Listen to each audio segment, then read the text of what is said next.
Welcome to our channel silent chips channel को आपण मानक स्वागत अच्छे सबुदिन भाई आज गोटे नुआ कहानीटे नहीं कि आपण मान पाखक आसी निश्चय भाव में आप हृदय को छुईब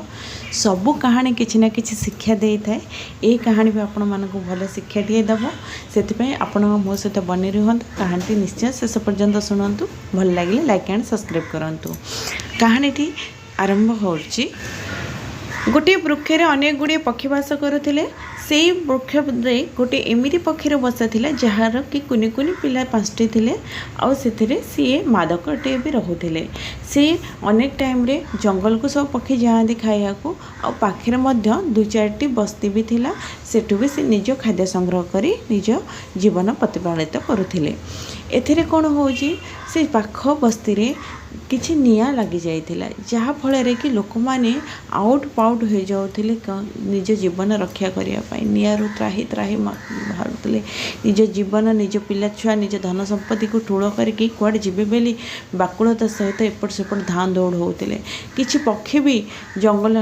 अभिमुखे माने बाहरी पड़े काले निया वृक्ष को लगे कि यही फल निज छुआ को लेकिन पक्षीटी कुआड़े जीव ना कि ये निआर किसी प्रतिरूप कर फिर भी छोट पक्षीटी हेले भी मन साहस बांधीचे पाखे गोटे छोट झरणाटे बही जाऊँगी झरणारू निज पार्टी निरंतर भाव में उड़ी जाऊँगी झरना कतर आसिक सेठी ये कर माने निआ उपरे पानी टिके पकई दे जाऊँगी जहाँकि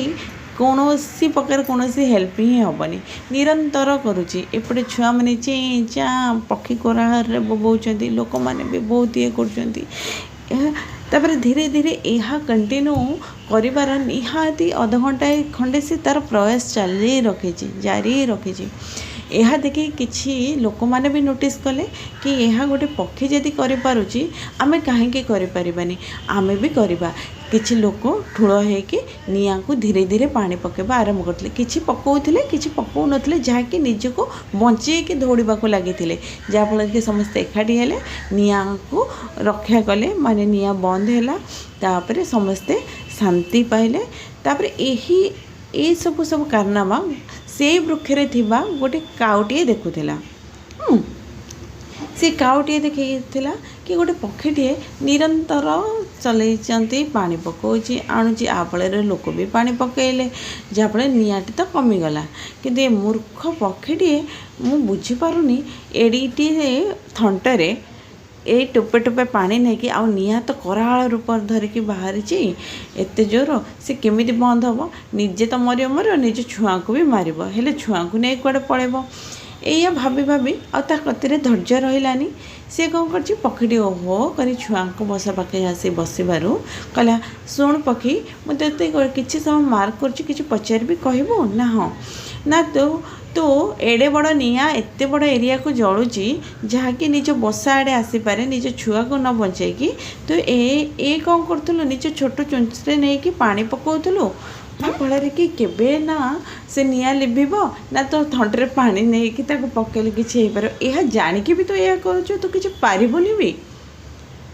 ना काऊ काऊ भाई मु गोटे कथा कहबी तुम शुणव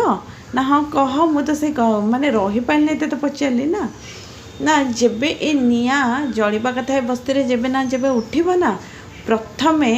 तांको लोक मानक मुहर हो ये कहानी प्रथमे मो ना आसब गोटे पक्षीटे केमिति जल आणिकी चेष्टा करुला निया लिभाई जेबे ना जेबे कहानी आसो मो नाटी एथरे आसब जानिच मु सिना किछि पारिबिनी किंतु निज कर्म द्वारा निज इतिहास रचना करें यही कहानी आपण मैंने कौन शिखिले छोट कर्म हो बड़ कर्म करी चल इतिहास रचिब। थैंक यू फॉर वाचिंग मो सहित रही सुंदर कहानी शुणुवा।